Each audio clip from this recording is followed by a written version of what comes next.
Cronkite's Vietnam Report, Reel 1, Tease, Take 4.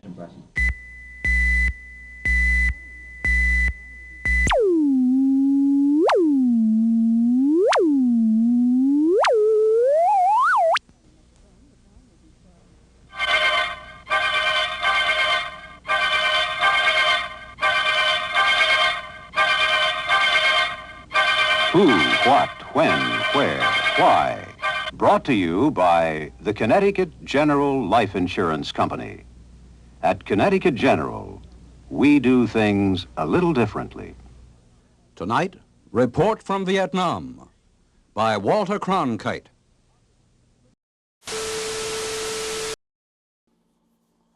Okay, so hopefully audio is working well. I don't really know, but we'll find out later. Don't be nervous or anything. I'll be able to edit anything that's said. I hope that I have something good to say. I think you'll have a lot of good things to say.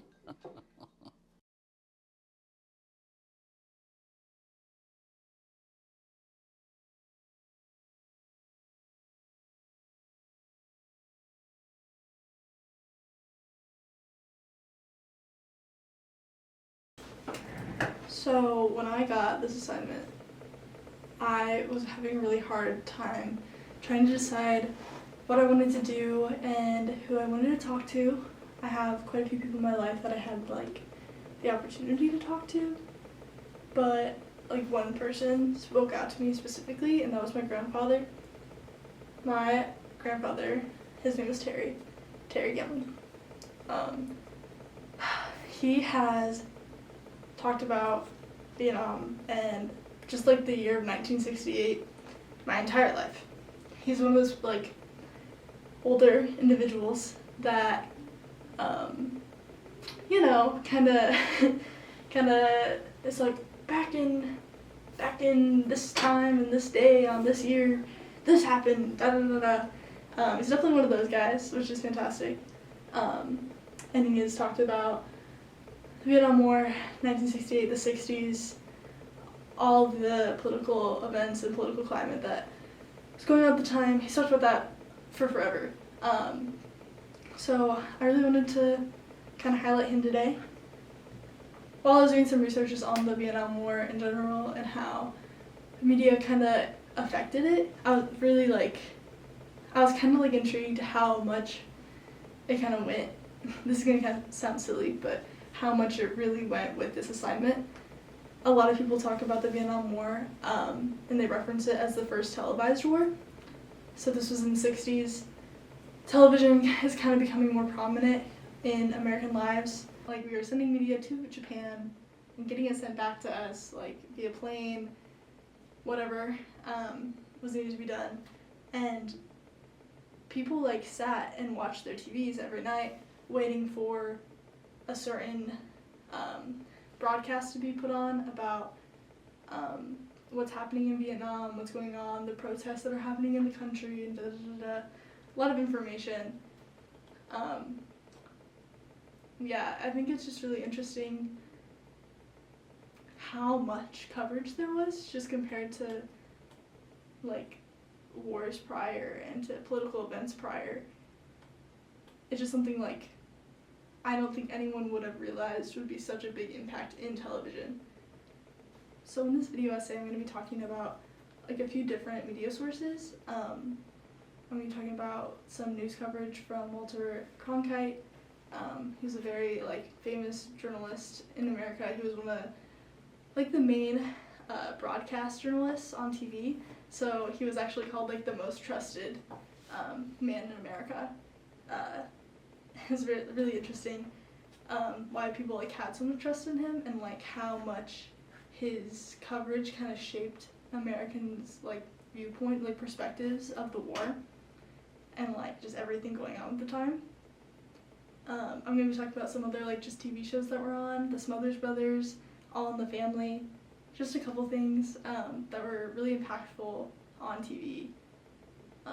Obviously there was a lot of other media. There was a lot of coverage on protests. There were a lot of things going on in the country at the time.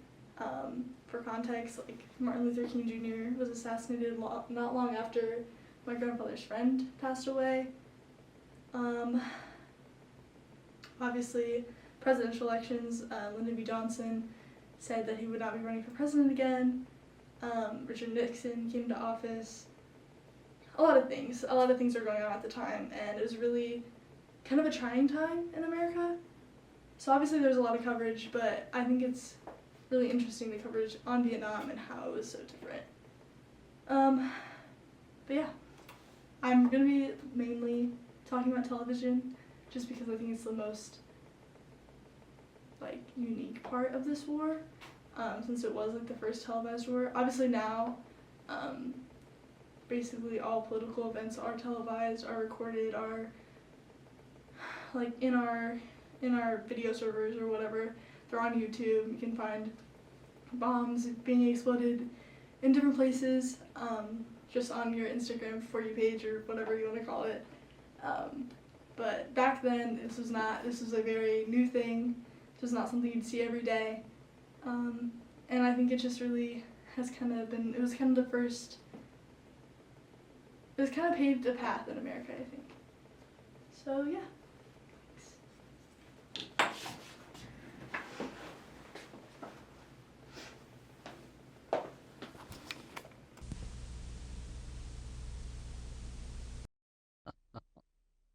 Do you want to start with how your day was? How my day was? Yeah.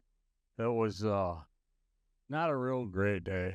I'm lacking energy. I'm tired, and I don't have, and it's I think mostly has to do with all the pills that I take. Yeah.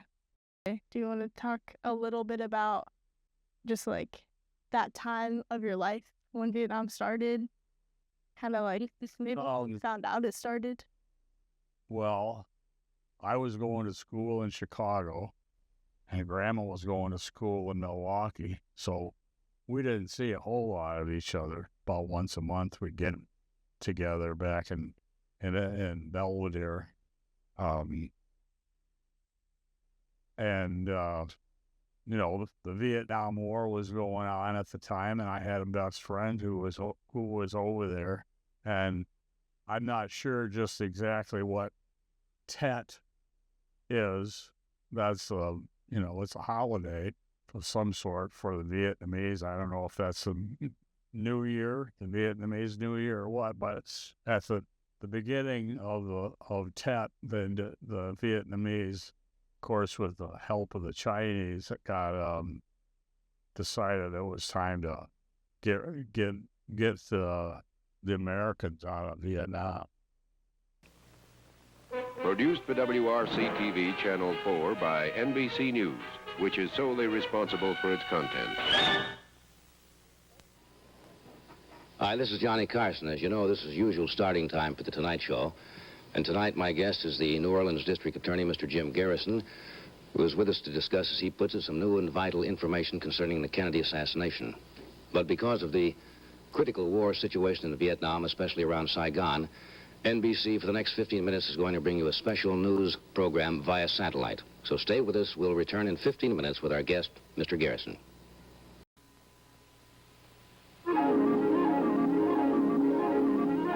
The following program is brought to you in living color on NBC. NBC News presents Viet Cong Terror, a guerrilla offensive. Now, here is NBC News correspondent Frank McGee. The new communist campaign in Vietnam continues. Just after midnight their time, a band of Viet Cong raiders blew up a power installation and attacked 2 police stations in Saigon. Other small bands still roam the city. The Viet Cong are reported to be in complete control of a militant Buddhist headquarters less than a mile from the center of town.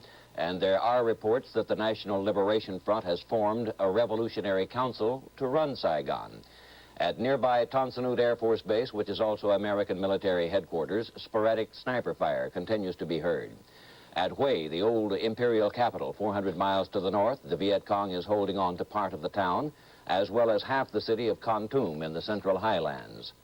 Along the northern coastline, Nha Trang and Quy Nhon have come under fresh mortar fire. And earlier today, South Vietnamese President Thieu declared martial law.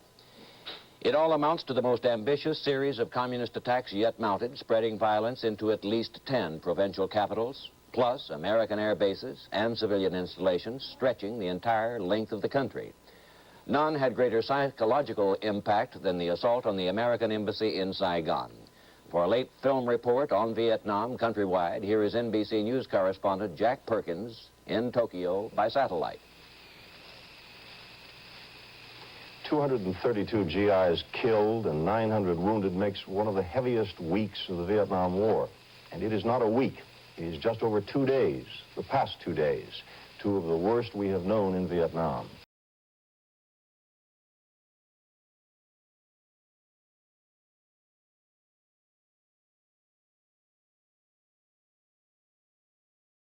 There was a phone call, and it was his old girlfriend. And I thought, what the hell she called? Anyhow, she was the bearer of bad news and told Terry that Jeff had been killed. And just the look on his face, you know.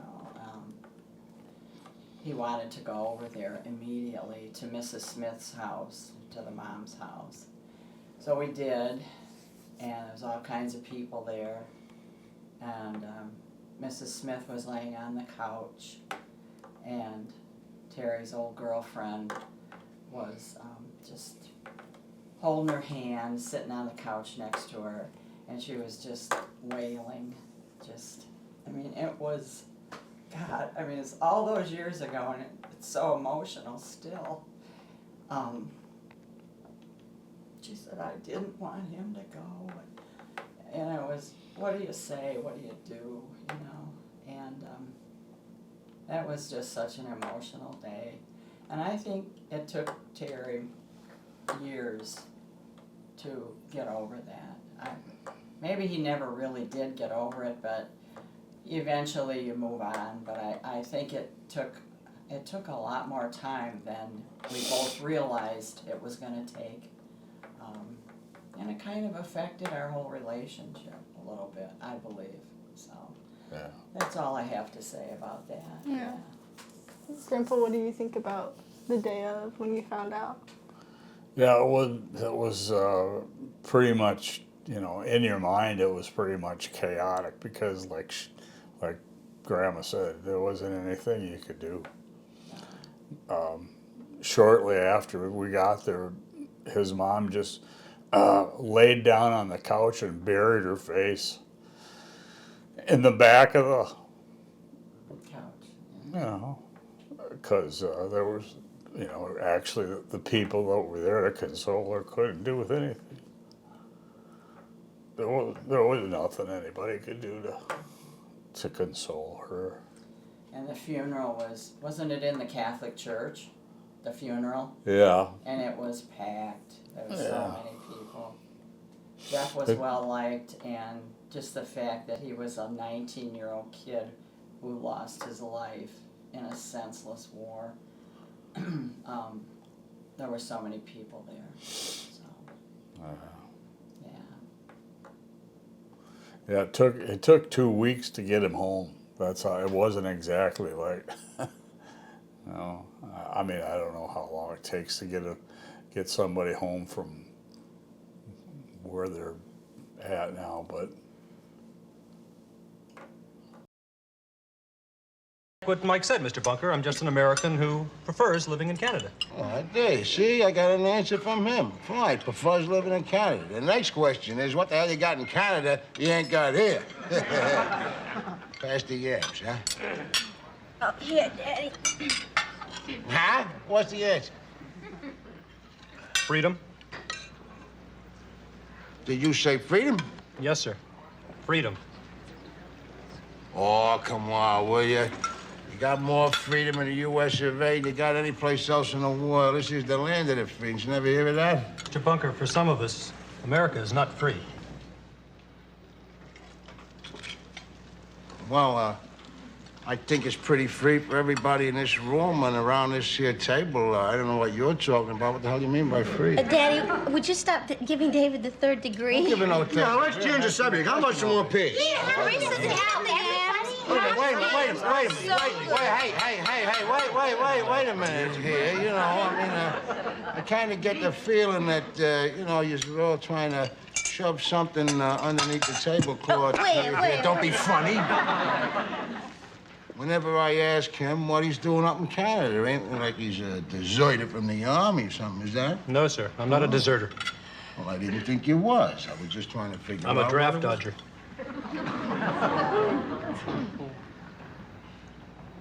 What did he say? He said he was a draft dodger. Well, come on, everybody, eat. I mean, you're a draft dodger from the Selective Service of the U.S. of A? Yes, sir. Eat it, hey, eat it. Hey, eat it. I mean, before you start eating over there, eat it. Did you hear this over here? Draft dodger, fugitive from justice, you know? FBI. How'd you like the FBI to come and have dinner with you here? Oh, Archie, we ain't got enough turkey for that.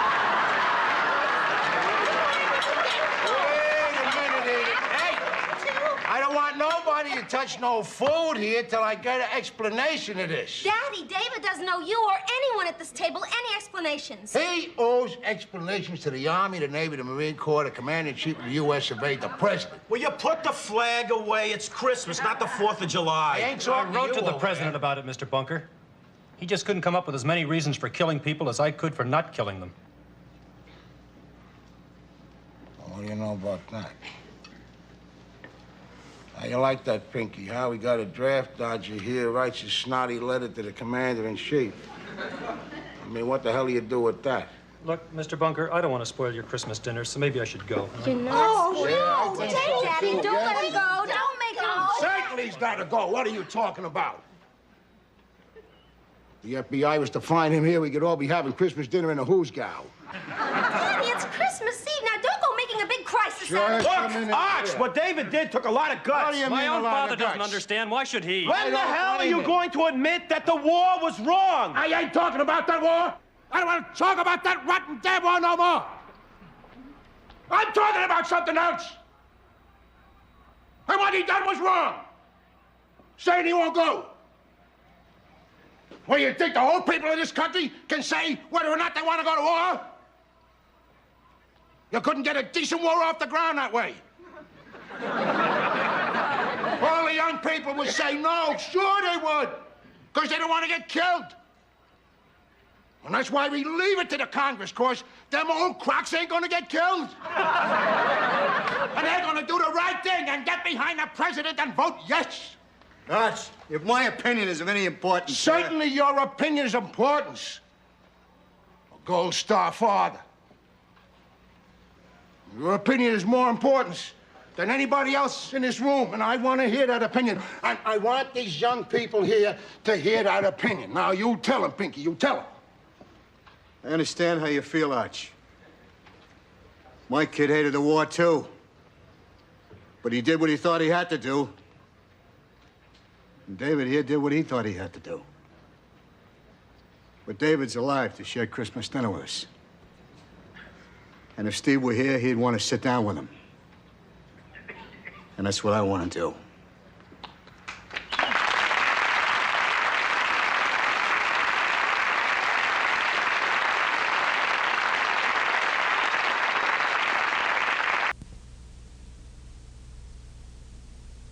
So to kind of wrap up here, I included a lot of media clips in this just so you guys could kind of get an idea of what people were seeing back then in the 60s during the Vietnam War, and kind of getting an understanding of where that kind of perspective was.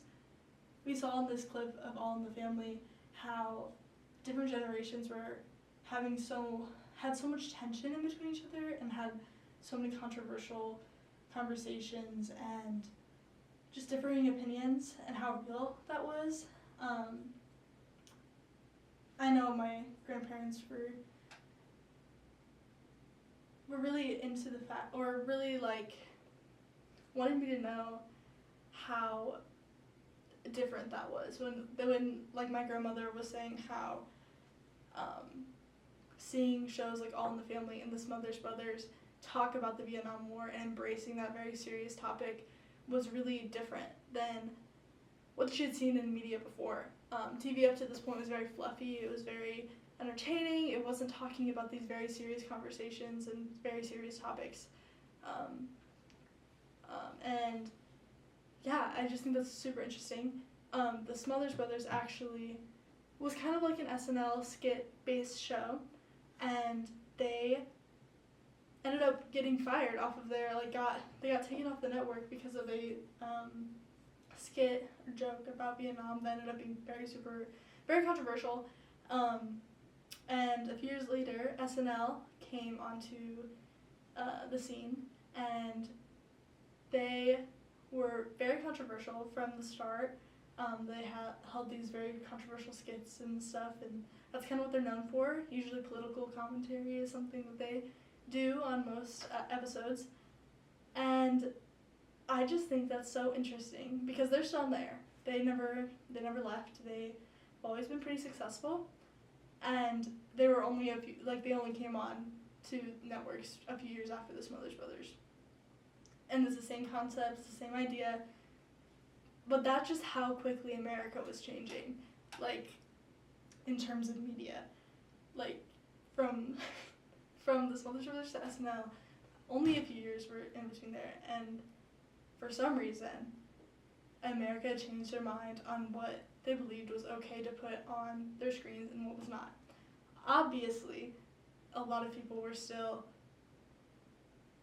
not very happy with SNL. People still complain about SNL sketches every week.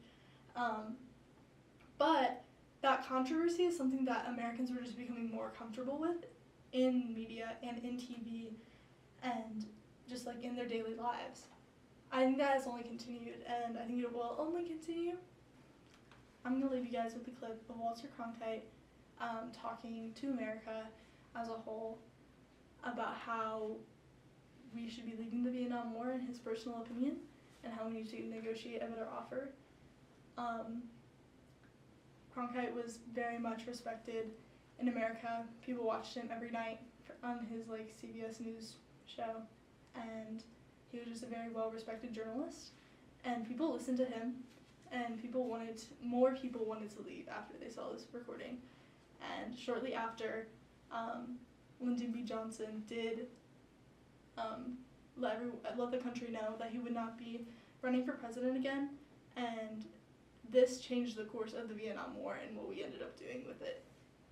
I think it's really interesting how this journalist could, one man on the camera, obviously a very large team behind him, but one man on the camera could change the course of a war. It's just something you don't really think about, especially if you didn't live through it. Or maybe especially if you did live through it. It's probably not what it seems like, but he definitely had an impact on the course of the war and kind of everything about Vietnam, which is kind of insane. I hope you guys enjoy it. This is a really transformative time for media, the 60s Vietnam, and I think if we look through history, we might find some patterns and we might find some things that are being repeated today. And I think if we understand those patterns, those repetitions, we're going to understand our media better, and I think we will become better journalists, better media professionals, better communicators. And yeah, thank you guys. For it seems now more certain than ever that the bloody experience of Vietnam is to end in a stalemate. But it is increasingly clear to this reporter that the only rational way out then will be to negotiate, not as victors, but as an honorable people who lived up to their pledge to defend democracy and did the best they could. Do you remember seeing anything on TV or over the radio that I don't know, made you stop or think a little bit or made you sad? Well, I just remember it wasn't too long after that Lyndon Johnson made his speech where he said, "I will not seek nor will I accept and run for another term in president." And I said, "Yay." I mean, he was a Democrat, but I didn't care. He wasn't he wasn't my idea of a good president, because he made a mess out of something that was already bad to begin with. Of course, at 19 years old, I wasn't really smart enough to realize just what a mess that really was at the time. You know, you formulate opinions about stuff like that as you get older. You know, and that, but you know, that's kind of the basis for the whole thing. I mean, even like Mitt Romney's dad, who was pro-war, took a trip over there, and when he came back, he said, "This is a mess. We need to get the hell out of there." Finally, my fellow Americans, let me say this. Of those to whom much is given, much is asked. I cannot say, and no man could say, that no more will be asked of us. Yet I believe that now, no less than when the decade began, this generation of Americans is willing to pay any price, bear any burden, meet any hardship, support any friend, oppose any foe, to assure the survival and the success of liberty. Since those words were spoken by John F. Kennedy, the people of America have kept that compact with mankind's noblest cause, and we shall continue to keep it. Yet I believe that we must always be mindful of this one thing.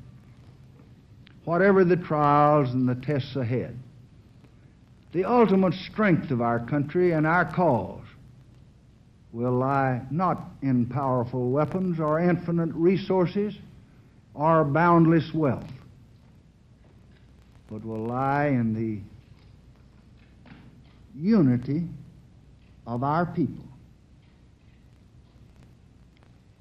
This I believe very deeply. Throughout my entire public career, I have followed the personal philosophy that I am a free man and American, a public servant, and a member of my party. In that order, always and only. For 37 years in the service of our nation, first as a congressman, as a senator, and as vice president, and now as your president, I have put the unity of the people first. I have put it ahead of any divisive partisanship. And in these times, as in times before, it is true that a house divided against itself by the spirit of faction, of party, of region, of religion, of race, is a house that cannot stand.